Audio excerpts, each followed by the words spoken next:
에어컨 안 틀어도 되겠네? 응? 네. 그럼 자.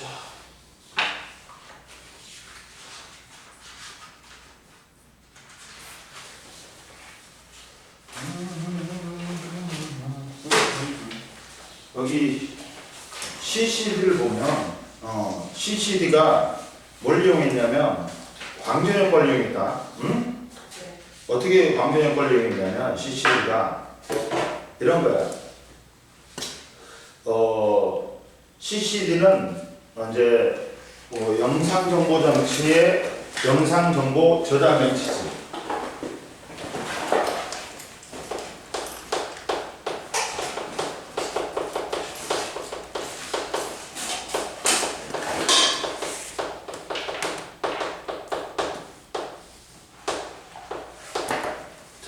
거기서 전화 결합 소자라고 그랬어.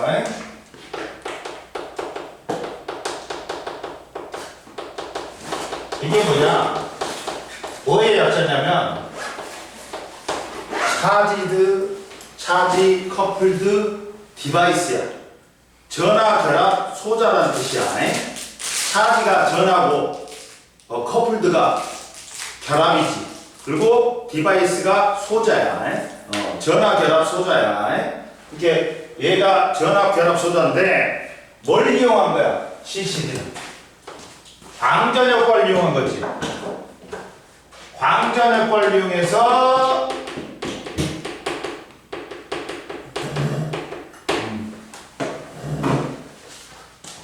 광전 효과를 이용해서 빛을 어떤 스캔이나 이미지화 시켜서 저장하는 과정에서 광전 효과가 이용되는 거야. 광전 효과를 통해서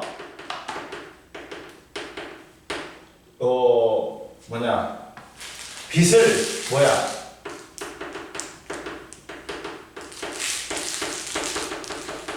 빛을 스캔하거나 이미지화하여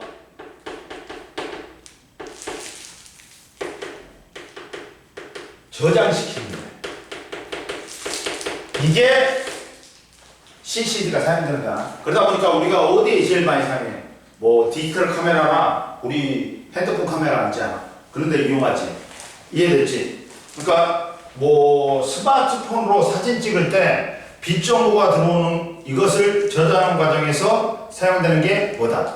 CCD야. 그러면 얘는 뭘 이용한다? 뭘 이용해? 뭘 이용하냐? 아니구나, 뭘 이용해? 스마트폰으로 사진 찍을 때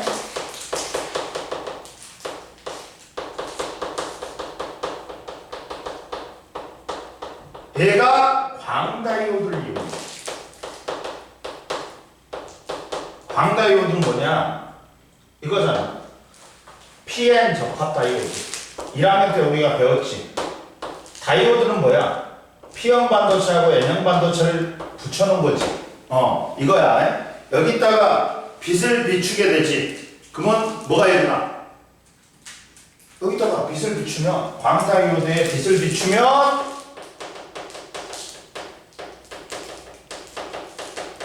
비추게 되면 광전 효과가 일어나.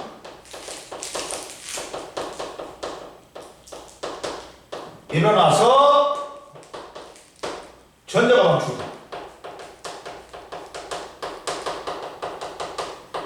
그리고 이때 방출된 전자의 수에 따라 빛의 세기를 알 수 있단 말이야. 그리고 이때 방출된 어떤 빛을 쐈는데 전자가 방출됐어. 그러면 광자하고 광전자하고 몇 대 몇이라 했어? 그렇지. 그러니까 광전자가 많이 방출되면 방출될수록 광자가 많았던 거야. 이해됐어? 방출되는 광전자 수에 따라 뭘 알 수 있다고? 빛의 세기를 알 수 있는 거야.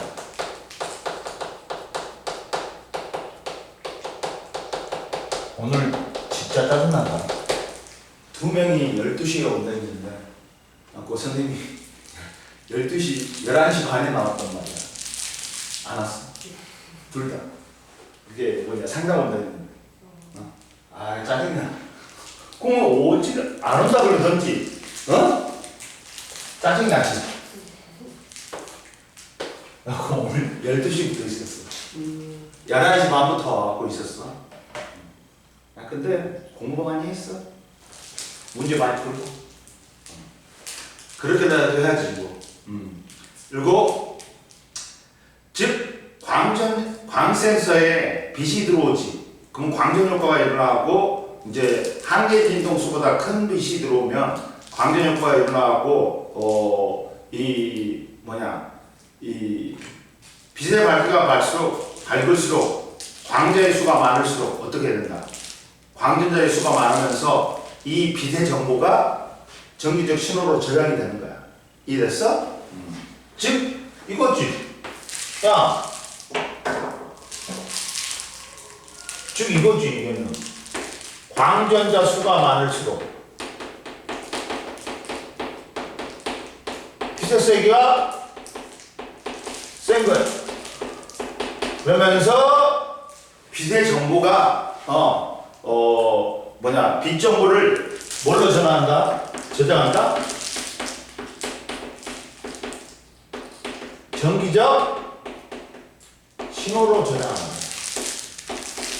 이해됐어? 이렇게 된 거야. 그러면 우리가 사진을 찍었을 때 여기는 밝게 저장하고 그러면 여기는 어둡게 조정하면 흑백 사진밖에 안 되잖아. 그러면 이때 뭘 이용하는 거야? 이제 컬러로 만들기 위해서 컬러 필터를 이용하는 거야. 그러면 컬러로 조정하기 위해서 컬러 필터를 입혀줘. 그러면 여기다가 이제 뭐 어떤 데는 밝게 되고 어떤 데는 어둡게 되잖아. 그러면 밝고 어둠이면 흑백 사진이야. 근데 컬러 필터를 사용해서 컬러 필터는 뭐가 있으면 돼? 뭐만 있으면 돼? 세 색깔 빛의 상원수가 있지. RGB 레드, 그린, 블루만 있으면 돼. 이게 빨간색이 많이 들어온다. 그럼 컬러 필터를 많이 통과할 거야. 빨간색을 통과할 거야. 그래가지고 빨간색 세기가 강하다. 그리고 뭐 그린이 어느 정도다. 블루가 어느 정도다. 그러면 다 섞으면 모든 색을 다 만들 수 있어. 그러면서 흑백 컬러 사진으로 드립니다. 이해됐지? 적석 필터를 통과하는 빛의 양이 많은 곳은 이것은 빨간색으로 표현되고, 그 다음 녹색 필터를 통과하는 빛이 많은 곳은 녹색으로 저장한다. 근데 녹색하고 빨간색의 필터가 빛의 세기가 통과하는 빛의 세기가 똑같아. 그럼 뭘로 저장해? 노란색으로 섞으면. 이해됐어? 이런 색으로, 이런 식으로 해갖고 모든 색을 만드는 거야. 그래가지고 결국은 컬러 필터 통과하는 상대적인 빛의 비율에 따라 자연계에 존재하는 수많은 색으로 저장이 된다. 이해됐지? 그리고 나서 이제 이게 그거야. 이게 이 원리야. 그래서 봐봐. 자, 전하결합 소자 CCD는 매우 많은 광다이오드를 규칙적으로 배열한 반도체 소자로서 광전 효과를 이용하여 영상 정보를 전기 신호로 전환한다. 디지털 카메라에서 영상 저장 과정은 봐라. 그리고 광다이오드는 뭐라고 있어? PN 접합 다이오드가 있지. P형 반도체하고 N형 반도체를 접합시켜놔. 빛을 받으면 전기 신호를 만드는 반도체 소자로 뭘 이용했다? 광전 효과를 이용했다. 그러면 이때 디지털 카메라의 영상 저장 과정은 렌즈를 통해 들어온 빛이 CCD에 상을 맺히면 CCD에 광다이오드에 각각 다른 색깔, 다른 세기의 빛이 도달하여 광전 효과에 의해서 광전자가 방출된다. 빛의 세기에 따라 방출된 광전자의 수가 다르므로 화소별 다른 정보를 얻는다. 이 정보를 뭘로 바꾼다? 결국에는 전기적 신호를 다시 아날로그 전기적 신호를 뭘로 바꿔? 디지털 신호로 바꿔 메모리 카드에 기록하는 거야. 전기 신호는 아날로그 신호야. 변환기에 의해서 다시 디지털로 바꿔야 돼. 그리고 컬러 필터는 CCD는 빛의 세기만 기록할 수 있어 흑백 영상만 얻을 수 있으므로 색을 구별하기 위해 CCD 위에 뭘 배열한다? 컬러 필터를 배열하는 거야. 그래갖고 빛이 컬러 필터를 통과하면 RGB 세 가지 색의 빛으로 분리되고 이 각각의 광다이오드의 전기적 신호를 갖다가 신호로 바뀐다. 그리고 그다음 이제 옆에 말할 컬러 필터가 포함된 CCD 구조는 빛을 모으는 마이크로 렌즈, 컬러 영상을 얻기 위한 세 가지 색의 빛을 분리하는 컬러 필터, 규칙적으로 배열된 수만 개의 광다이오드가 구성되어 있다. 그러니까 제일 위에 마이크로 렌즈, 그 다음 컬러 필터, 그 다음 광다이오드가 밑에 있어. 이해됐어? 그리고 시마에서 봐라. CCD에서 화소별 전하량을 측정하는 원리는 각 화소별 발생하는 전극을 따라 이동하는 전자는 전송단을 따라 전하량 측정 장치로 이동한다.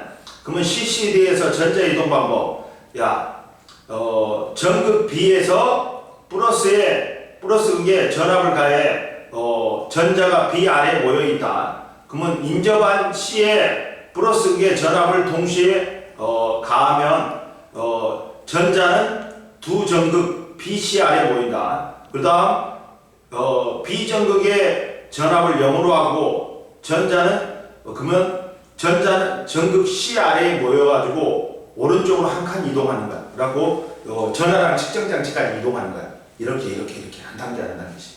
이해됐어? 그래가지고 이 이미지 센서 CCD나 MOS 등의 활용은 천체 관측을 위한 망원경 또는 차량용 카메라, 내시경 카메라, CCTV, 드론 등의 빛을 인식하는 여러 가지 기구의 광 센서로 이용되고 있다. 저 231페이지하고 232페이지 한번 풀어봐. 풀어보세요.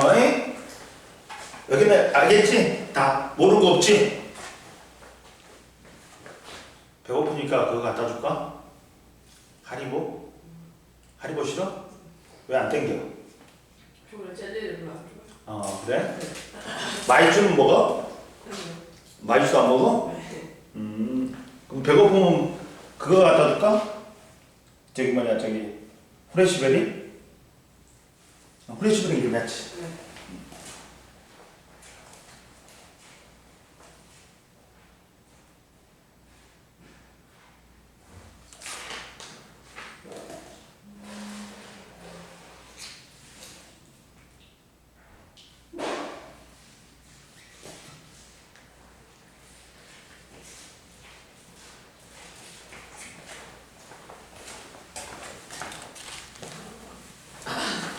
아직 안 나왔냐? 그거? 수행? 나왔어요. 저 보여드릴게요. 야, 이거 언제 시험 보는데? 5월 말일 동안. 말이야. 지금 선생님이 분석한다. 다 만든다. 대건 1학년도 다음 주에 본대. 그래갖고 다 해줬어.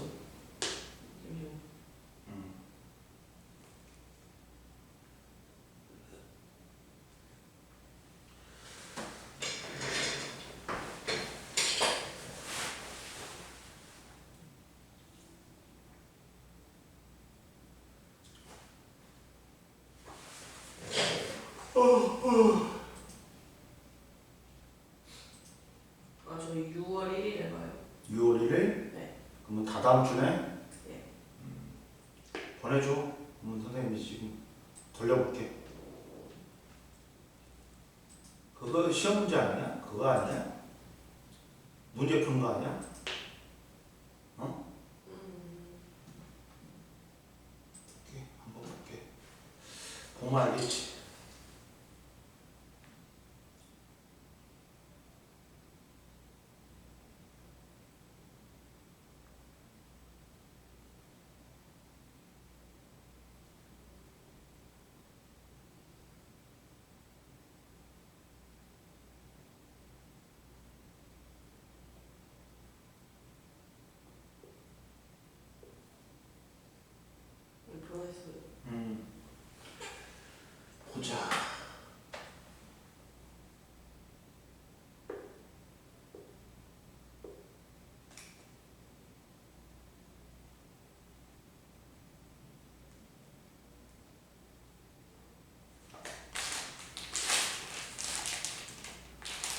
시험이네? 응? 네. 아, 저기 오픈부가 아니고 필기구, 수정 테이프, 가는 개인 준비구. 그러면 볼록렌즈가 만든 상은 그려보는 거야. 다 되고 그려보는 거고. 그다음 반사와 글자는 그러고 저기 파동의 기본 요소하고 진행 원리는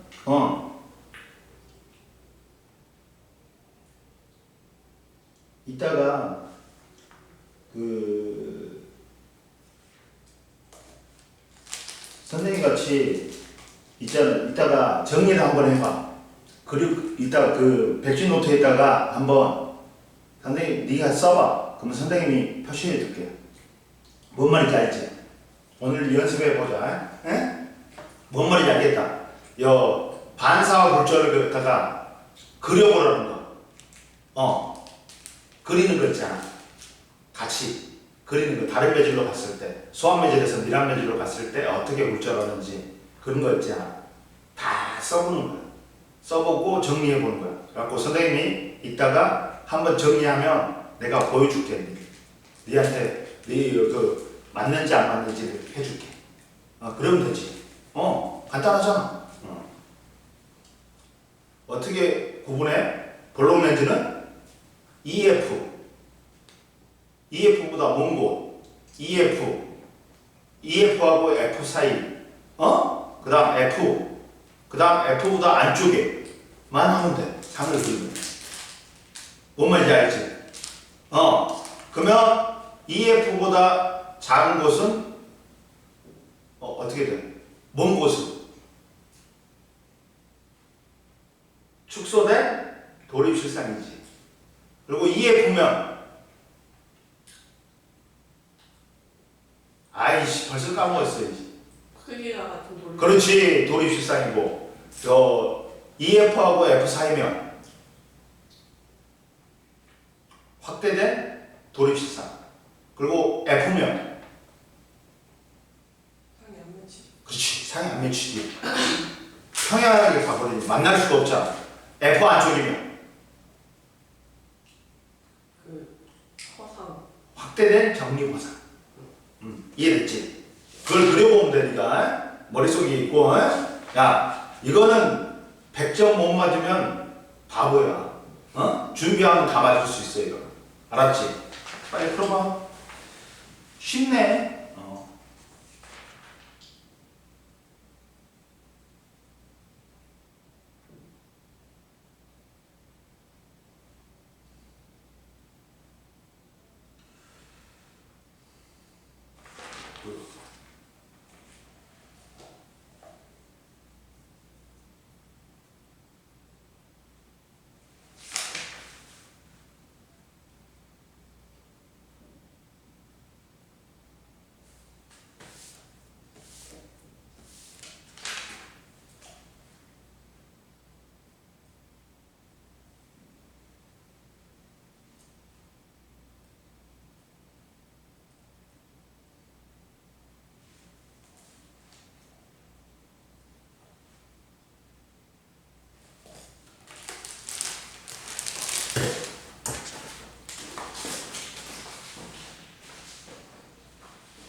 근데 한계 진동수를 넘는 그 빛이 비추면은 세기가 약해서 무조건 전자가 방출돼요. 그렇지. 그러니까 이 광전자의 방출하고 상관돼 있는 거는 진동수예요. 네. 진동수만 있잖아. 이게 진동수만 한계 진동수보다 크면 빛이 광자가 그러면 나와 무조건. 빛의 세기가 약하다는 거는 광량자 수가 적다는 거야. 광전류의 세기가 약하게 발생하겠지. 무조건 그러니까 봐라. 한계 진동수보다 낮은 빛을 비춰주지. 그러면 무조건 전자가 안 튕겨나와. 빛의 세기를 아무리 강하게 해봤자 전자가 튕겨나와 안 튕겨나와? 안 튕겨나와. 그러나 한계 진동수보다 더 센 빛을 비춰주면 전자는 튕겨나와. 빛의 세기를 세게 하지. 그러면 광전자 수가 더 많이 튕겨나와. 그거 차이지. 그러니까 전자의 방출은 뭐하고만 상관있다? 우선은 진동수. 빛의 진동수하고만 상관있어. 이해됐지? 그리고 빛의 세기하고 광전자의 운동 에너지는 상관이 있어 없어? 없어. 뭐하고만 상관있어? 그렇지. 진동수는 광자가 지닌 에너지 가지고 전자를 떼어내고 일을 하고 그 나머지 거 가지고 광전자가 운동 에너지를 쓴다. 그러니까 진동수를 2배 하지. 그럼 광자가 지닌 에너지는 2배야. 근데 전비례는 아니지만 광자의 운동 에너지도 커져. 왜? 이함수가 액정이어 버리니까 비례는 아니야. 이것들이. 이해됐지?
네, 다 풀었어요. 그 다음 보자. 이제 또 보면 뭐가 있냐. 이제 여기 채점했어? 예. 틀린 거 없어? 그 다음 보자. 이제 보자. 뭘 보냐면 이제 빛의 이중성에 비추어서 물질의 이중성. 물질은 뭘로 이루어졌니? 입자. 당연하지. 그러면 물질은 당연히 뭘 갖고 있어? 입자성을 갖고 있어. 근데 빛이 파동성을 갖고 있었는데 입자성도 갖고 있다 했지. 그래갖고 빛의 이중성을 발견했잖아. 그러면 특수 상대성 이론 때문에 빛이 파동성을 가지면 물질도 빛이 입자성을 가지면 물질도 파동성을 가질 것이라고 생각해갖고 물질의 이중성을 주장했어. 근데 이제 과학자들이 이걸 실험을 통해서 뭐한 거야? 발견한 거야. 이해됐지? 자, 봐라. 물질의 이중성이 어떻게 나오게 되냐? 상대성 이론 때문에 나오게 된 거야. 빛이 파동성을 갖는데 빛이 입자성을 갖는다고, 광전 효과에서 빛이 입자성을 갖는다고 밝혀졌잖아. 그래서 빛의 이중성을 갖잖아. 그러면 당연히 물질은 입자로 이루어졌으니까 입자성을 갖겠지. 상대적으로 물질도 파동성을 가질 거야. 그러면서 물질도 이중성을 띌 거야 하는 게 물질의 이중성이야. 자, 봐라.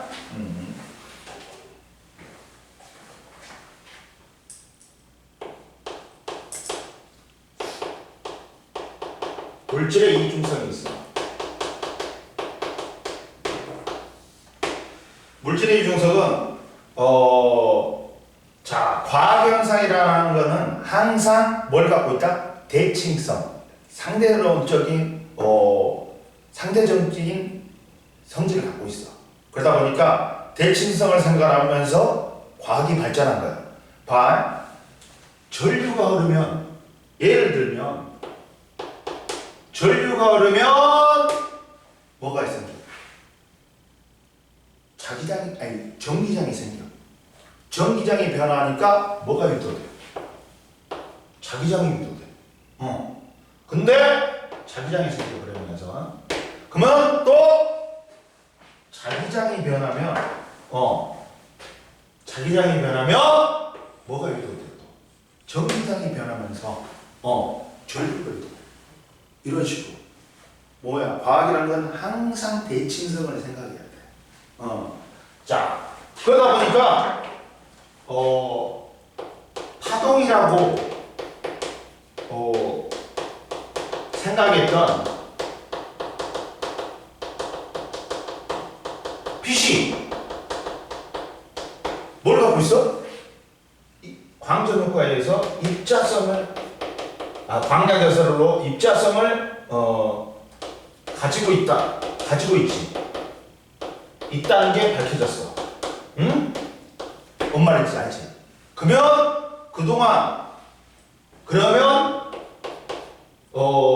입자성을 가지는 물질도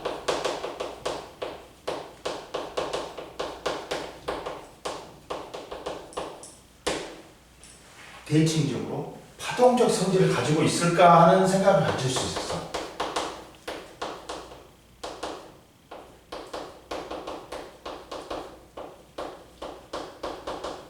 가지지 않을까 하는 생각을 하게 됐어. 그러면서 나온 게 누구야? 처음으로 빛의 파동성을 주장한 사람은 누구야? 드브로이라는 사람이야. 드브로이가 물질파를 갖다가 애견했단 말이야. 물질파를 따라서 우리는 물질파잖아. 그러니까 물질이 파동이란 거지. 이걸 일명 드브로이파라고 해. 이해됐어? 그러면 이렇게 생각한 거야. 저번에 첫 번째 뭐가 있었냐? 이게 있었어. 자, 람다는 뭐냐? 자, 봐봐. 저번에 뭐가 있냐면 그런 게 있었지. 컴퓨터 효과가 있었지. 컴퓨터 효과가 뭐에다 있어? X선을 갖다가 전자한테 쏘여줬어. 응? 전자한테 쏘였더니 전자가 튕겨나갔어. 이렇게. 그리고 X선은 이렇게 됐단 말이야. X선이 광자라는 입자로 생각하면 이게 운동량이 보존돼 버리는 거야. 그러면 얘도 뭐라 그래? 파동이 아니라 입자가 되는 거야. 그래갖고 얘들이 입자하고 입자가 충돌했을 때 뭐가 성립하는 거야? 운동량 보존법칙이 성립하는 거야. 봐라. 자, 이렇게 X선이 마치 X선과 전자가 충돌하는 것처럼 보이는 반응을 나타내지. 자, 드브로이는 물질도 파동성을 가질 거라고 생각했어. 그래가지고 빛이 운동량이 있으면 물질도 파동성을 가지고 있지 않을까. 즉 마치 X선이 전자와 충돌하는 것처럼 보이는 반응을 나타내는데 이것을 여기서는 입자성을 뭘로 증명했어? 야, X선을 쪼였더니 전자한테 쪼였더니 마치 충돌하는 것처럼 운동량 보존 법칙이 성립해. 그러면 드브로이는 얘가 빛도 입자성을 갖지. 그러면 물질도 파동성을 가질 거라고 생각했단 말이에요. 그럼 봐봐. 여기서도 전자가 봐라. 그러니까 마치 X선이 전자와 충돌하면 운동량 보존 법칙이 성립하지. 운동량 보존 법칙이 성립했다는 거는 얘들이 둘 다 뭐다? 입자와 입자니까 충돌해가지고 운동량 보존 법칙이 성립하는 거야. 이때 뭣도 성립해? 뭣도 성립해? 자, 물질도 파동성이 성립해. 람다는 X선에 운동량이 있어. 운동량이 있어. 운동량이 있어. 운동량은 뭐야? 람다는 P분의 하야. mv분의 하니까 P분의 하야. 그러면 이때 람다가 mv 운동량이야. 분의 하인데 여기서 봐봐. 충돌하고 난 다음에 얘는 어떻게 돼? 어떻게 돼? 운동량이 속력이 어떻게 돼? 줄겠지. 운동량이 줄단 말이야. 그러면 파장은 어떻게 돼? 길어진다. 파장이 길어졌죠. 이렇게. 그래가지고 이제 이걸 보고 드브로이가 컴퓨터한 효과를 보고 물질이 빛이 입자성을 띠니까 물질도 뭘 띌 것이다? 파동성을 띌 것이다 하고 1924년에 드브로이가 제안해. 이걸 물질 파동. 근데 1927년 여러 과학자들에 의해서 이게 증명이 돼버린 거예요. 하고 물질파 증명 실험이 물질파 확인 실험이 있어.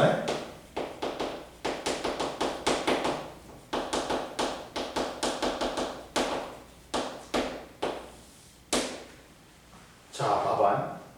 그게 첫 번째 톰슨의 전자 회절 실험이 있어. 야, 전자를 발견한 사람은 누구야? 1900년 초에 톰슨이야. 톰슨의 제자가 러더포드야. 그 다음 러더포드의 제자가 보우야. 그래갖고 거기 영국의 캠브리지 대학 내에 캐븐디시 연구소라고 있었어. 거기 일대 소장이 캐븐디시였어. 그 사람이 뭐 쿨롱 전화량 있잖아. 상수 발견한 사람인데 톰슨 노벨상 탔어. 그 다음 러더퍼드 탔어. 보우 탔어. 보우 아들도 탔어. 이 캐븐디시 연구소가 졸라 다 해먹었단 말이야. 1900년 초에는. 근데 이 사람은 톰슨 아니야. 톰슨 아들이야. 전자를 발견한 톰슨 아들이 톰슨의 이제 전자 회절 실험을 한 거야. 그래갖고 물질의 파동성을 발견한 거야. 증명한 거야. 이 사람이 뭐냐면 전자가 파동적인 성질을 갖고 있다는 걸 증명한 거야. 전자가 뭐야? 파동적인 성질을 갖고 있다는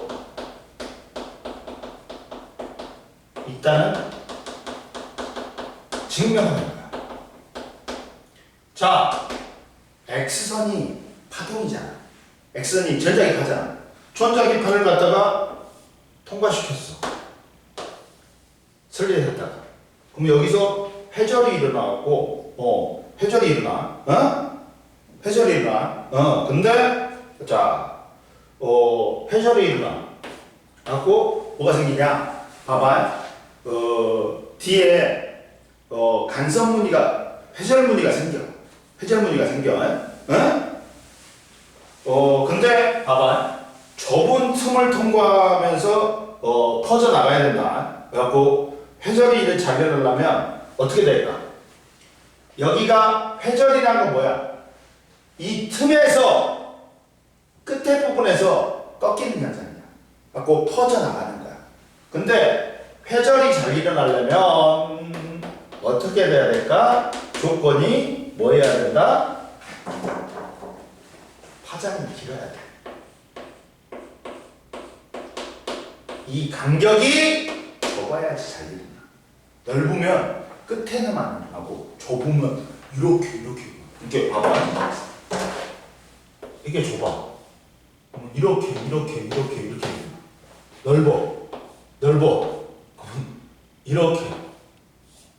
이렇게 펼치겠지. 이렇게 여기는 똑같아. 이렇게만 회절이 일어나지. 이해됐지? 셀리 간격이 좁을수록 회절이 잘 일어나지. 그러면 이럴 경우 회절이 잘 일어나. 근데 그러니까 야구공 같은 경우는 뭐냐 쫙 펴져? 안 펴져. 그러니까 우리가 눈으로는 관찰할 수 없어. 이 회절 이게 뭐 우리가 보이는 세계에서는 물질파를 관찰할 수가 없어.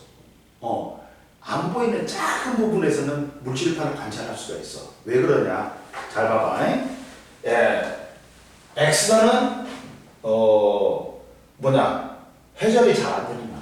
왜? 파장이 짧으니까. 그런다 보니까 틈을 엄청나게 작게 만들어 버린 거야. 그러니까 X선은 X선을 쌌어. 근데 X선은 파장이 너무 짧아. 파장이 짧아서 회절이 잘 안 되는 거야.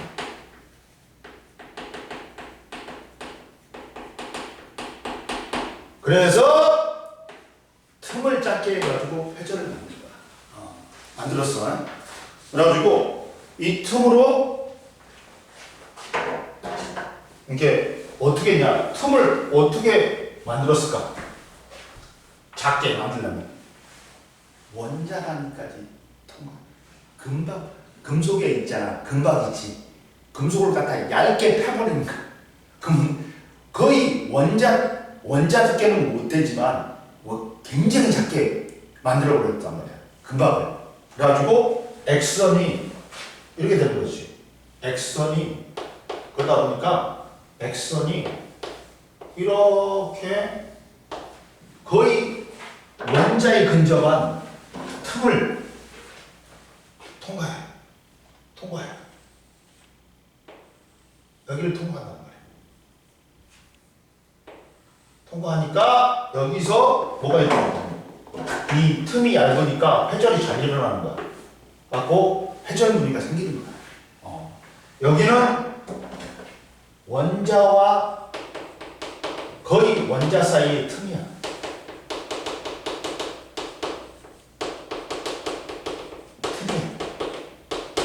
금박으로 만들게. 그 금속을 최대한 얇게 만들게. 그러면서 회절이 일어나. 회절이 일어나.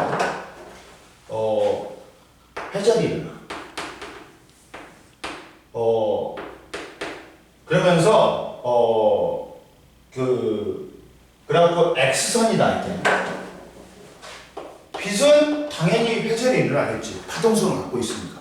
그러면 이번에는 여기다가 뭘 쏴버려? 입자인 뭘 쏴버려? 전자를 쏴버려. 전자를 쏴버리니까 전자가 막 이 간격으로 들어가면서 이 새끼도 뭐가 일어나 버리는가? 회전이 일어나 버리는 거야. 여기서 회전이 일어나 버리는 거야. 전자. 그러면 회전이 일어나잖아. 그래가지고 회전 무늬가 X선이나 슬릿을 틈을 통과했을 때 X선에 의한 회전 무늬하고 전자에 의한 회전 무늬가 같은 모양으로 생긴 거야. 그러면 전자인 입자도 뭘 갖고 있다? 회전이 일어났으니까 파동성을 갖고 있다는 걸 증명해 버린 거야. 이해됐어? 얘도 회전이 일어나니까 X선을 가지고 실험했을 때하고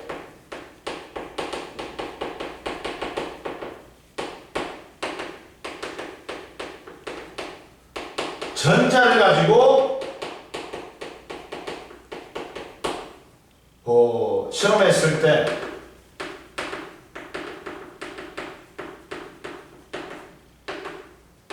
회전 무늬가 일치하는 거야. 그러면 입자도 뭘 갖고 있다? 회전이 일어나기 때문에 파동성을 갖고 있다. 이를 증명하는 거야. 람다는 mv분의 하라는 드브로이의 물질파를 발견한 거야. 그래갖고 이걸 갖다가 전자의 질량, 속력 등을 대비했어. 어차피 하는 플랑크 상수니까 일정하단 말이야. 그랬더니 어이씨 X선의 파장과 거의 일치. 그러면 드브로이가 제안한 이론이 실제로 맞다는 거야. 그러면서 증명이 된 거야. 드브로이파가. 이해됐어? 이게 중요한 거야. 드브로이가 람다는 mv분의 하라고 했어. 갖고 X선하고 전자하고 전자를 갖다가 이제 X선의 파장을 알고 있단 말이야, 우리가. 그래갖고 전자의 질량하고 속력을 대비했더니 완전 X선의 파장하고 거의 일치한 거야. 그러면 이게 실험이 맞네. 그렇게 된 거야. 이게 드브로이가 제안한 드브로이파가 실제로 발견이 된 거야. 그러면 물질도 뭘 띈다? 뭘 띈다? 파동성을 띈다는 거지. 입자선을 갖고 있잖아, 당연히. 이해됐지? 뭔 말인지 알겠지? 이해됐지?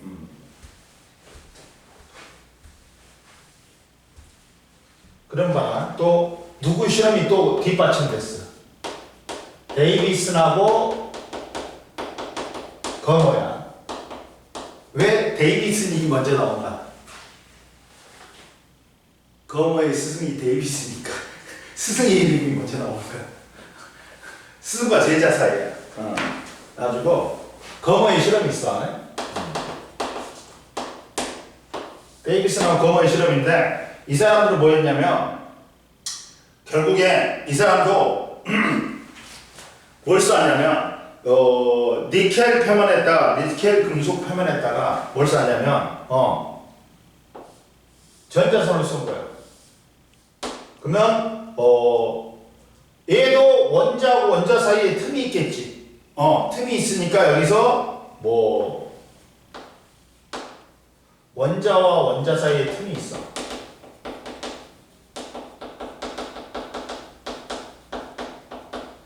전자선을 쏘면 이게 산란되어 나가는데 전자선을 쏘는데 특정 산란된 전자들이 특정한 각에서 많이 발생하는 거야. 산란된 전자들이 특정한 각 몇 도에서 많이 발견되는 거야. 50도에서 많이 발견되는 거야. 그러면 자 봐라. 이걸 갖다가 해보면 우리가 간섭에서 뭘 느꼈어? 간섭은 뭐가 갖는 특징이 있냐? 파동이 갖는 특징이지.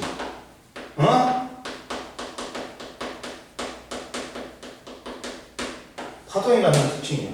그랬더니 야, 전자가 많이 발견되는 곳은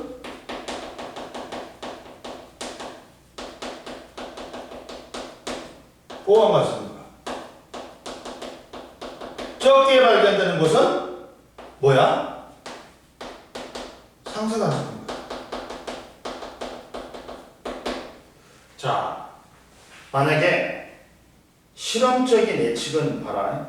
전자가 야동호과 같은 입자의 성질만 갖고 있다면 전자는 고르게 튕겨나가야 돼. 근데 뭐야? 그래가지고 이걸 갖다가 근데 X선을 갖다가 가지고 실험을 했어. X선을 가지고 실험했다. 똑같이 X선을 가지고 실험을 했어. 이때 X선을 가지고 실험을 할 때하고 했을 때와 일치하는 거야, 결과가. 즉 얘도 밝은 무늬, 어두운 무늬, 밝은 무늬, 어두운 무늬 나타나는 거야. 간섭무늬가 나타나는 거야. 그러면 입자도 뭐의 간섭이 나타났으니까 뭐의 성질을 갖고 있다? 파동의 성질을 갖고 있다는 걸 증명한 거야. 이해됐어? 그래갖고 우리가 거시적인 세계에서는 이러한 입자들이 갖는 뭘 볼 수가 없어. 파동성을 볼 수가 없어. 왜? 파장이 너무 짧아. 왜? 하값이 너무나 작아. 너무 작아. 그러니까 미지세계에서는 MV 특히나 거시세계에서는 질량이 너무 커. 그러니까 이 람다 값이 엄청 작아요. 그러니까 봐봐. 람다는 MV분의 하지. 근데 이게 너무 커. 그리고 얘는 너무 작아. 그러면 이 값은 엄청나게 작단 말이야. 근데 거시세계는 이렇단 말이야. 만약에 야구공이야. 야구공의 파장을 우리가 볼 수 있다 없다? 없어. 왜? 야구공의 질량은 충분히 커. 근데 원자나 전자 단위 있지. 미지세계에서는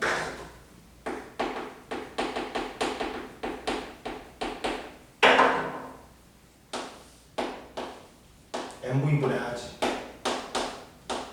근데 얘가 작지만 얘는 더 작아. 그러니까 얘가 어느 정도 커서 보이는 거야. 파장. 그러니까 간섭무늬가 나타나고 회절무늬가 나타나는 거야. 그러다 보니까 입자가 파동의 성질을 띠잖아.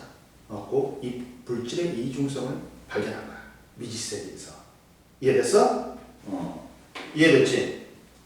그리고 자 봐라. 그래서 자 봐라.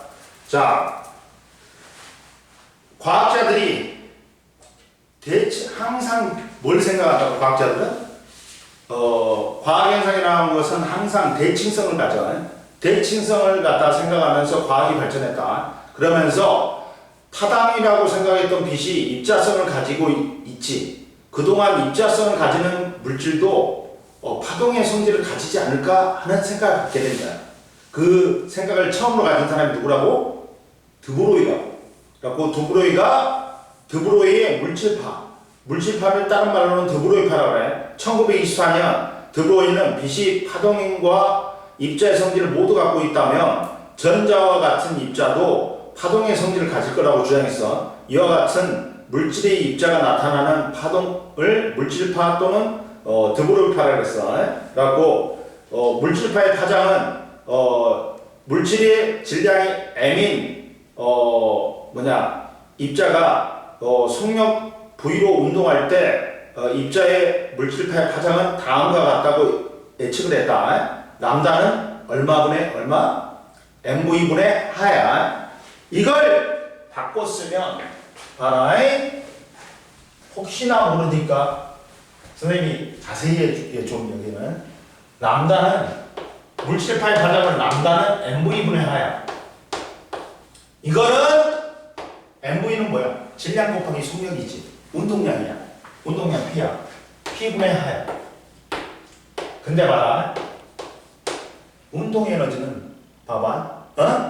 운동 에너지는 얘를 바꿀 수가 있어. 그러면 람다는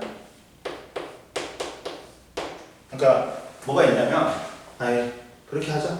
운동 에너지가 있어. 운동 에너지는 얼마니?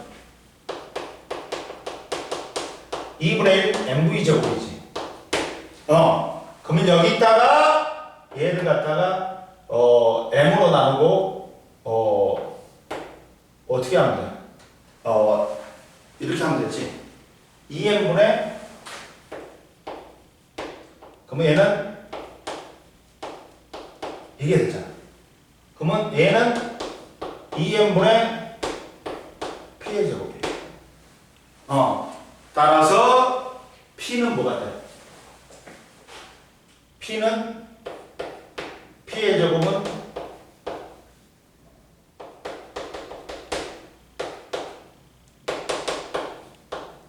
P는 이렇게 여기까지 된다. 이해됐어? 그게 나왔어 앞에. 이해됐지? 그리고 물질파 확인 실험이 두 가지가 있다. 두 가지가 있어. 이제 자, 그리고 엘렉트론 볼트가 있어. 전자 볼트가 있어. 정지한 전자 한 개를 갖다가 1볼트의 전압을 가속했을 때 전자가 갖게 되는 운동 에너지를 1 엘렉트론 볼트라고 그래. 갖고 E는 전하량, 기본 전하량, 그리고 전하량이고 질량이 M인 전자가 정지해 있는 상태에서 전하 V를 가해줬을 때 가속되어서 속력이 V가 될 때 다음과 같이 표현할 수 있다. 전압을 증가시키면 전자의 운동 에너지는 증가한다. 즉 엘렉트론 볼트는 2분의 1 MV 제곱이야. 그리고 물질파 확인 실험이 두 가지가 있다. 뭐가 있었어? 데이비슨 거머 실험하고 뭐가 있어? 톰슨의 전자선 회절 실험이지. 데이비슨 거머 실험은 니켈 표면에 54V의 전압으로 가속한 전자를 입사시켜 니켈 결정에 산란된 전자수를 검출기로 측정했더니 특정 각도 50도에서 튕겨나오는 전자수가 많음을 발견했다. 즉 해석은 전자가 파동처럼 회전하여 특정 각도에서 뭐가 일어난다? 보강간섭을 일으킨다. 이때 전자가 나타내는 파동의 파장과 드브로이 물질파의 이론으로 계산한 파장이 일치했어. 그리고 톰슨의 전자선 회절 실험은 뭐냐? 알루미늄 방막에 파장이 같은 X선과 전자선을 입사시켰다. 그랬더니 X선과 전자선을 쪼여줬을 때 서로 같은 형태의 회절문이 일어난다. 그러면 전자가 입자인데 입자도 뭐의 회절무늬가 나타났으니 회절됐으니까 뭐 파동의 성질을 갖는다는 거야. 그리고 올라와 239페이지에 물질의 이중성. 물질의 이중성은 물질도 빛과 같이 마찬가지로 입자성과 파동성을 모두 가지고 있다. 전자뿐만 아니라 양성자, 중성자 같은 입자도 파동성을 가지고 있는 것으로 확인되었다. 근데 왜 일상생활에서 우리가 물질파를 관찰할 수가 없어? 왜? 일상생활에서는 거시적 세계에서는 물체의 질량이 얼마? 졸라리 커. 그러니까 파장이 너무 짧아. 그러다 보니까 우리가 물질파의 파장식 람다는 MV분의 하에서 플랑크 상수 하값이 매우 작고 질량이 매우 크기 때문에 파장이 짧아서 우리가 파동성을 관찰하기 힘들다. 그러나 미시적인 세계에서는 전자라든지 뭐 양성자들은 질량이 매우 적잖아. 그러니까 파장이 충분히 커갖고 우리가 물질파를 볼 수 있어. 즉, 자, 봐라. 전자의 파동성 관찰. 이중슬립과 스크린을 설치하고 전자총에서 발사된 전자를 이중슬립에 통과시키면 스크린에 전자의 간섭무늬가 생긴다. 예상은 전자가 입자의 성질만 가지고 있다면 직진하여 뭐만 나타나야 된다? 스크린에 두 개의 무늬만 나타나야 돼. 근데 결과는 어떻게 됐어? 전자가 이중순리를 통과하면서 전자형이 많은 지점과 적은 지점이 번갈아가면서 나타나지. 보강간섭과 상쇄간섭이 번갈아가면서 나타나는 건 전자가 꺾였다는 거야. 회절했다는 거야. 그러니까 간섭이 일어나고 밝은 무늬, 어두운 무늬, 밝은 무늬, 어두운 무늬가 생긴 거야. 이해됐어? 좀만 쉬어. 그리고 좀 이따 전자현미경 하자. 이해됐어? 안 됐어? 됐지? 쉬어. 자, 그러면 이제 물질의 이중성에서 이제 뭘 보냐면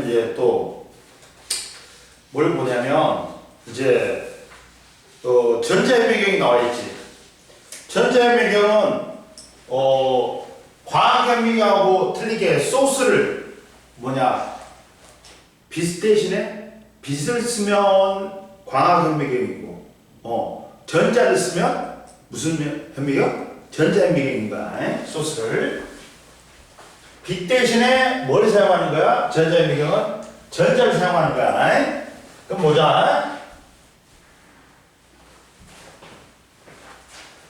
자, 보면 전자현미경은 보자.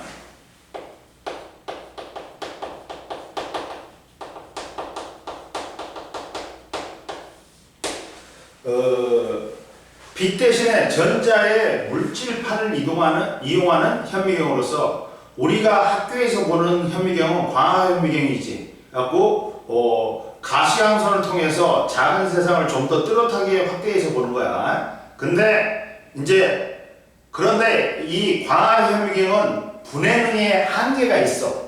그러다 보니까 세균까지는 봐. 근데 세균보다 더 작은 바이러스는 볼 수가 없어.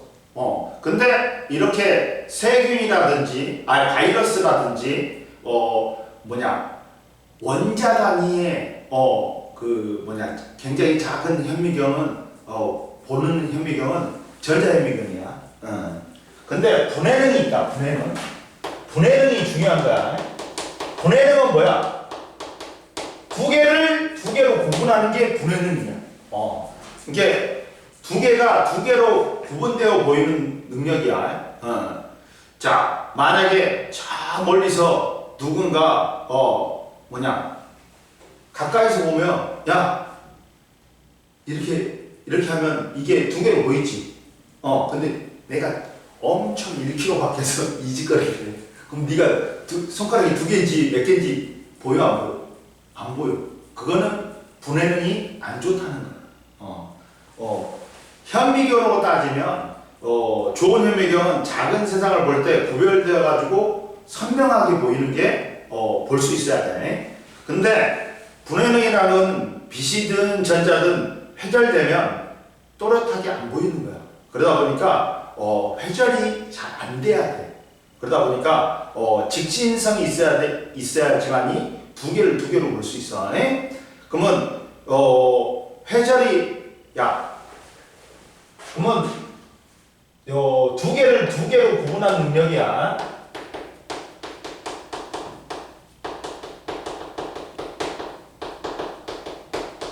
능력인데, 자, 회절이 잘 일어나면 겹쳐지면서 회절이 잘 일어나면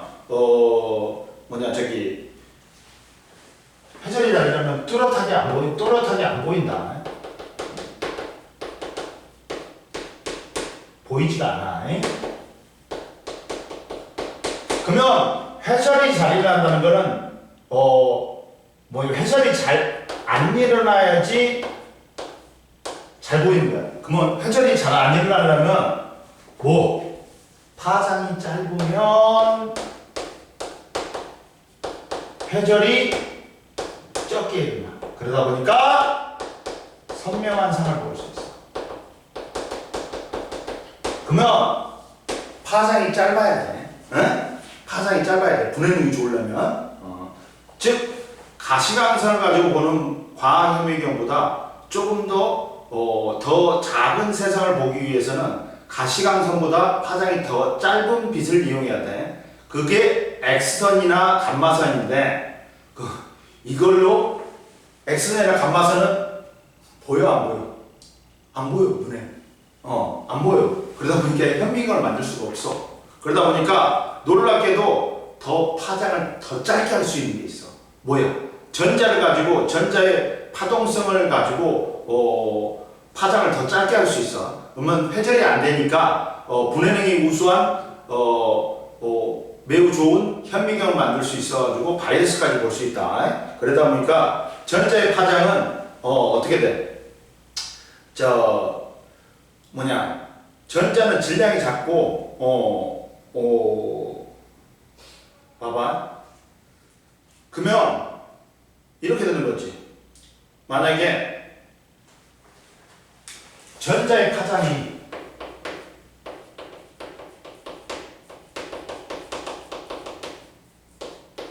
람다는 mv분의 하잖아. 근데 m은 전자의 질량을 일정하지. 그러다 보니까 뭘 키워버려.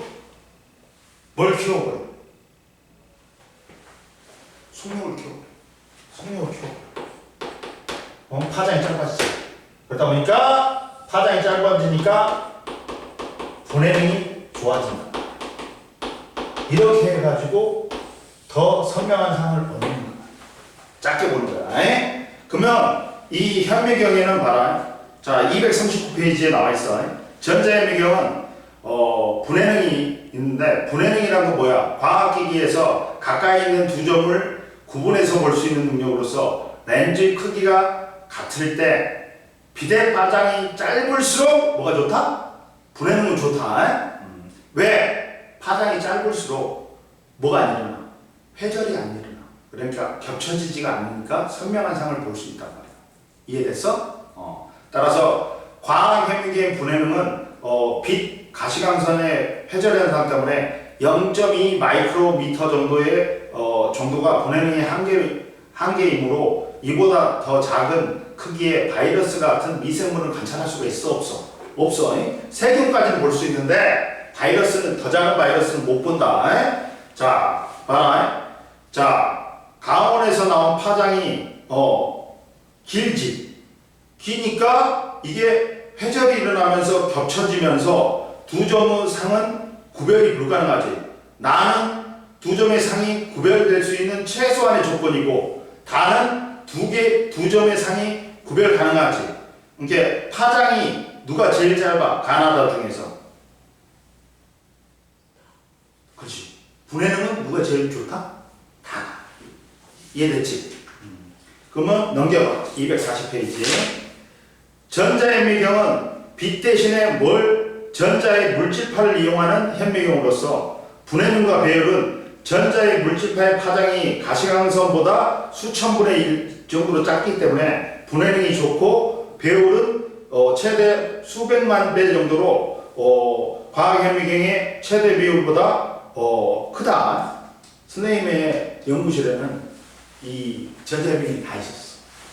우리는 뭐냐면 우리는 반도체 있잖아. 반도체 전공이기 때문에 이 반도체가 우리가 볼 때 이제 멀티 레이어를 싼 다음에 여러 가지 실험 장치 고온에서 저온에서 실험을 해야 되기 때문에 이 원자 단위로 볼 수 있는 현미경이 있어야 돼. 그래가지고 우리는 물질 분석하는 XRD라는 장치가 있고 샘도 있었고 템도 있었어. 샘은 뭐냐?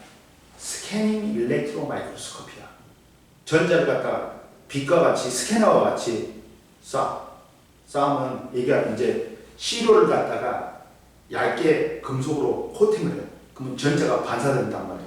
그 반사된 빛을 가지고 이제 화면에다가 3차원 입체 영상을 나타내. 근데 얘는 스캐너하고 똑같이 싸버리는 거야. 근데 이제 그래갖고 스캐닝 일렉트로 마이크로스코피라 해갖고 전자주사 현미경이라고 그래. 샘이라고 그래. 템은 터널링 일렉트로 마이크로스코피야. 얘는 시료를 갖다가 얇게 만들어 갖고 통과시켜 버릴 거야. 그러면서 얘는 화면으로 만들 수가 없어. 얘는 밑에 비치는 거야. 전자가 통과하니까. 그래가지고 투과 전자현미경은 10의 마이너스 10승 미터까지 와. 그리고 셈이 10의 마이너스 9승까지 와. 그러니까 거의 투과 전자현미경으로는 원자 단위까지 볼 수 있어. 근데 투과 전자현미경은 얇게 만들어야. 그리고 둘 다 그 현미경 자체가 진공 상태야. 살아있는 생명체를 집어넣을 수는 없어. 이해됐지? 그리고 두 전자현미경 모두 진공 상태가 된다. 왜? 공기가 들어있으면 전자의 흐름을 방해받을 수 있어. 그러니까 진공이므로 살아있는 생명체는 볼 수가 없어. 이해됐어? 그러니까 무조건 진공이면 전자의 흐름을 공기가 있으면 방해해. 그래갖고 회절 현상이 있을 수 있으니까 우리가 자세히 보기 위해서는 진공으로 만들어야 돼, 둘 다. 근데 투과 전자현미경은 얇게 만든다 했지. 너무 두꺼우면 이제 이게 속력이 느려져 버려. 그래갖고 속력이 느려지니까 파장이 길어져 버려. 그래갖고 잘 볼 수가 없어. 이게 최대한 얇게 만들어야 돼. 그리고 얘는 2차원 평면을 볼 수 있다. 시료가 중간쯤에 있어. 그래갖고 중간에서 전자가 통과한단 말이야. 그리고 주사의 전자현미경은 선생님 말했지. 시료가 제일 아래쪽에 있어. 그래갖고 이걸 시료를 코팅을 해야 된다 했지. 먼저 전자가 반사돼야 되니까 시료의 표면을 코팅을 해야 돼. 전기 전도도가 좋은 금속으로 코팅을 하는 거야. 코팅하지 않으면 전자가 머물게 돼. 그래서 3차원 쪽 구조를 볼 수가 없어. 그러다 보니까 시료가 아래쪽에 있어야지만 3차원 좀 튕겨나가고 3차원으로 볼 수 있어. 전자를 쏘면 시료에서 전자가 튕겨나간다. 그래갖고 튕겨나온 전자를 이용해서 우리가 화면을 얻는 거야. 근데 그러면 빛은 렌즈로 모으는데 이 전자현미경은 뭘로 모아? 자기 렌즈가 있어. 자기장으로 전자를 꺾어버리는 거야. 그래갖고 모이게 하는 거야. 그래갖고 여기서는 자기 렌즈가 있다. 자기장 속에서 전자기력을 받아가지고 전자가 휘어버리는 거야. 이해됐니? 그래가지고 자기 렌즈는 코일로 만든 원통형 전자석으로 전자가 자기장에 의해서 진행 경로가 휘어지는 성질을 이용하여 전자선을 굴절시켜서 아주 좁은 한 점에 모아준다. 전자현미경의 활용은 과학현미경으로 볼 수 없는 바이러스성 병원체나 물질 속의 원자 배치 상태를 알 수 있으며 물리학, 생명공학, 재료과학 등에 이용한다. 봐봐. 그러면 전자현미경에는 주사 전자현미경, 셈이 있고 투과 전자현미경, 템이 있고 과학현미경이 있는데 봐봐. 주사 전자현미경은 원리는 가속된 전자선을 시료의 표면에 쪼일 때 튀어나온 전자를 검출하여 시료의 입체적인 3차원 구조를 상을 관찰한다. 사용하는 파동은 전자선이고 렌즈는 자기 렌즈. 현미경 내부는 진공이다. 관찰은 전자 검출기와 연결된 모니터로 영상을 본다. 특징은 분해능이 투과 전자현미경보다는 다소 떨어지지만 입체 구조를 볼 수 있어. 시료의 표면에 전자를 쪼이면서 시료의 전기전도도가 좋아지니까 생물 시료는 전기전도도가 좋은 금속으로 표면을 얇게 코팅해야지 관찰한다. 그리고 투과 전자현미경은 원리는 전자선을 얇은 시료에 투과시킨 뒤 형광 스크린에 형성된 C차의 2차원적인 단면 구조의 상을 관찰한다. 사용하는 파동은 당연히 전자선이고 렌즈도 자기 렌즈고 현미경 내부도 진공이야. 관찰은 형광 스크린에 맺힌 상이다. 분해능이 좋아서 세포의 내부 구조를 관찰하는 데 주로 이용되고 전자가 시료를 투과하는 동안 속력이 느려져서 물질 파장이 커져서 분해능이 낮아지기 때문에 시료를 최대한 어떻게 만든다? 얇게 만들어야 돼. 그리고 과학현미경은 원리는 유리 렌즈로 빛을 굴절시켜 상을 맺히게 한다. 사용하는 파동은 빛이고 렌즈는 유리 렌즈, 광학 렌즈고 현미경 내부는 공기가 있어. 그리고 관찰은 빛이 굴절 및 확대된 상을 본다. 물체의 크기가 빛의 파장보다 작으면 회절 현상이 일어나기 때문에 상이 흐려진다. 가시광선 파장보다 크기가 작은 바이러스나 미토콘드리아 같은 물체는 광학현미경으로 관찰할 수가 없다. 풀어봐. 한번 241페이지하고 42페이지 풀어봐. 그리고 37페이지까지는 숙제다. 풀어와. 자, 풀어보세요. 이해 안 되는 거 있어? 없지? 진도 팍팍 나가야 돼. 이번에는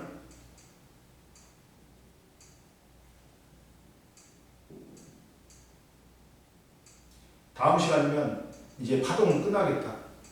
다음 시간까지 하면.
보자.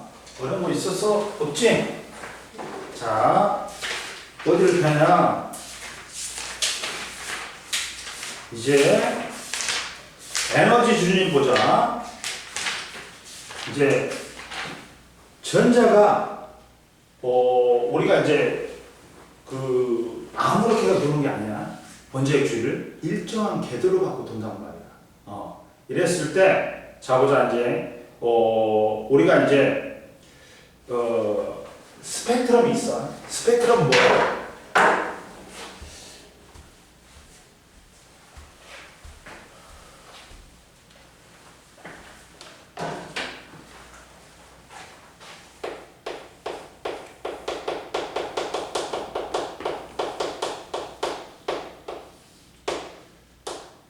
스펙트럼 뭐냐? 스펙트럼은 우리가 어떤 빛을 분광기를 통해 봤을 때, 분광기가 빛을 나누는 장치야. 이렇게 프리즘 같은 게 대표적인 분광기지. 색깔에 따라 파장이 틀려, 파장에 따라 굴절률이 틀려. 그래갖고 끄트캔 정도가 발라가지고 생기는 색깔의 띠가 뭐야? 띠가 스펙트럼이야. 근데 스펙트럼은 뭐가 있냐? 종류에는 연속 스펙트럼하고 뭐가 있다?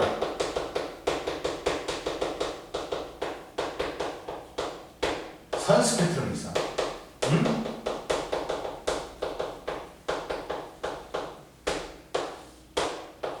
근데 연속 스펙트럼은 뭐냐? 별이야. 별은 고온의 천체야. 스스로 핵융합반을 한단 말이야. 그래갖고 고온의 천체가 빛을 내. 그래갖고 프리즘을 통과하면 생기는 연속적인 색깔의 띠야.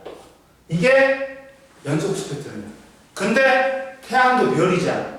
근데 별은 뭐가 있냐면 대기가 있거나 멀리서 오다 보면 저온의 기체를 만나. 그래갖고 특정 파장의 빛이 흡수돼가지고 연속 스펙트럼이 아니야.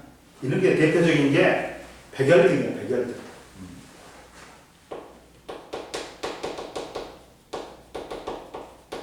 그리고 선 스펙트럼은 또 뭘로 나누냐? 흡수 스펙트럼하고 뭘로 나눈다?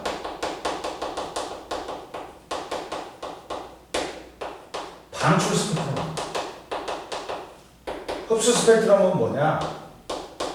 자, 선생님 말했지. 고온의 전체가 오다가 뭘 만나? 우주에 오다가 우주는 뭐니까? 저온의 기체를 만나. 특정 파장의 빛이 흡수가 돼. 그래가지고 연속 스펙트럼에 검은색 선이 나타나. 즉 별빛은 다 흡수 스펙트럼입니다. 별빛은.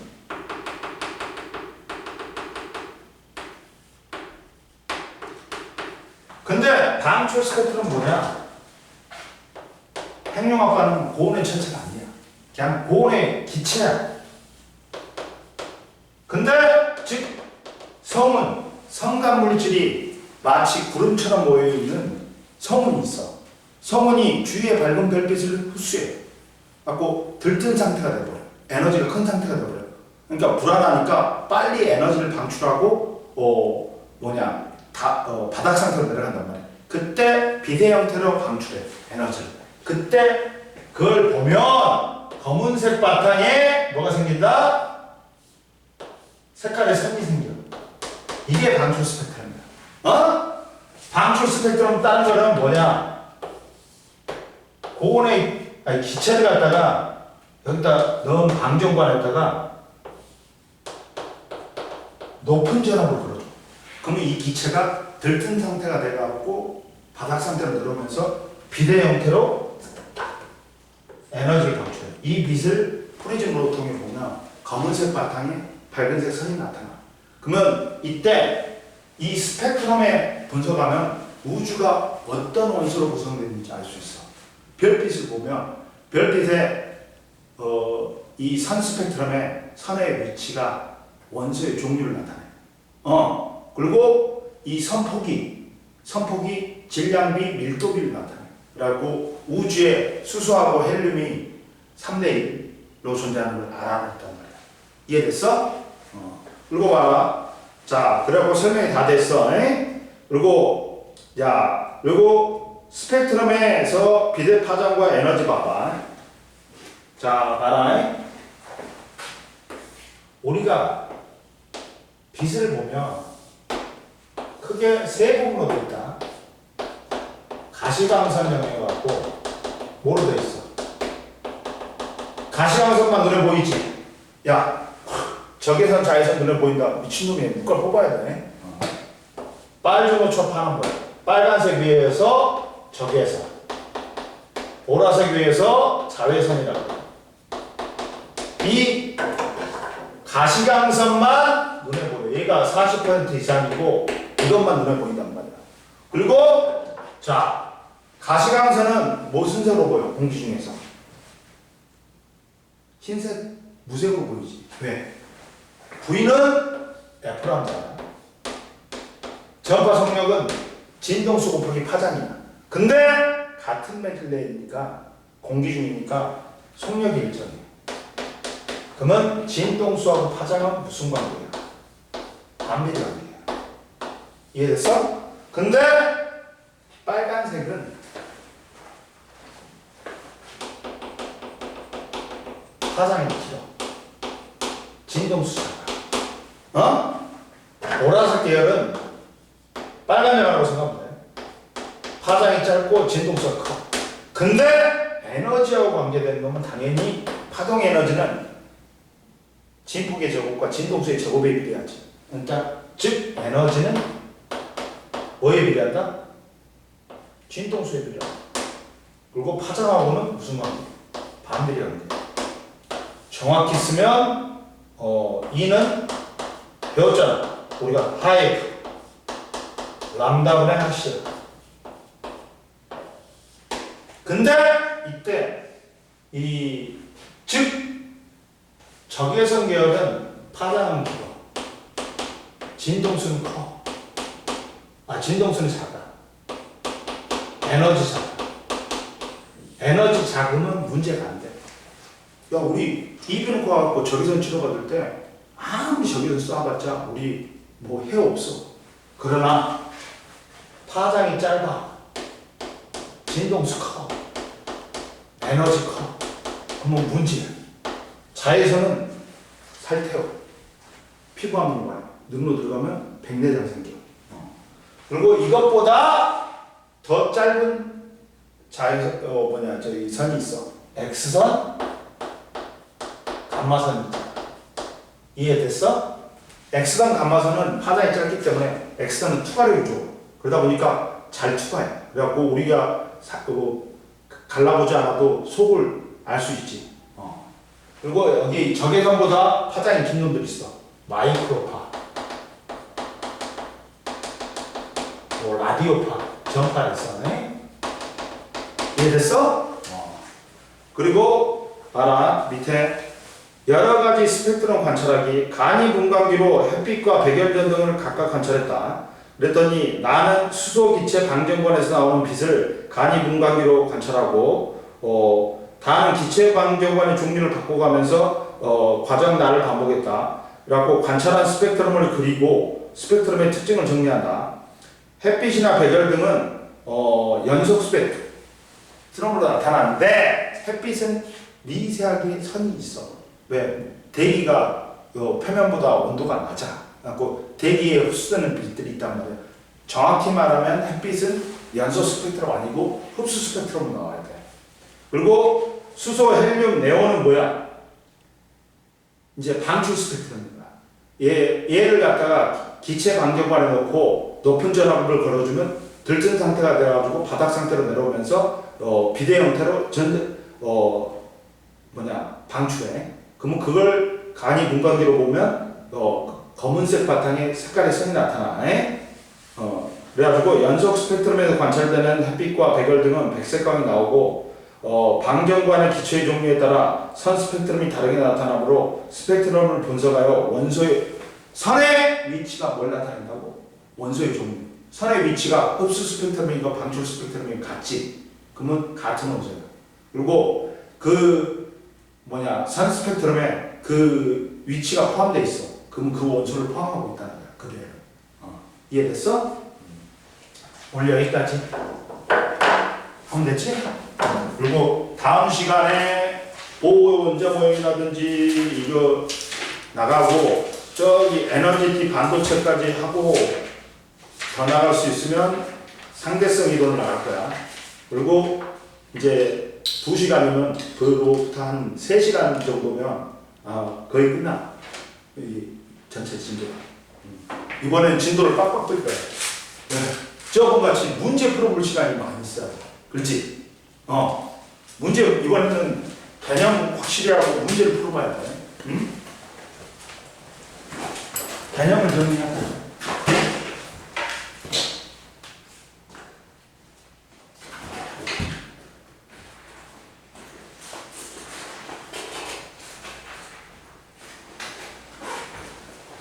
먼저 뭘 정리할까? 그거 먼저 정리할까? 앞에 장에는 그거 정리해. 그거 뭐냐? 금방 보내준 거. 그 이번 수행평가 할 거. 하나씩 정리해. 응? 3가지를. 제 파동의 표현. 파동의 표현을 갖다가 진폭, 진동수, 파장, 주기, 그리고 속력도 표시하고, 그리고 어떻게 진행되는지 그것도 표시해.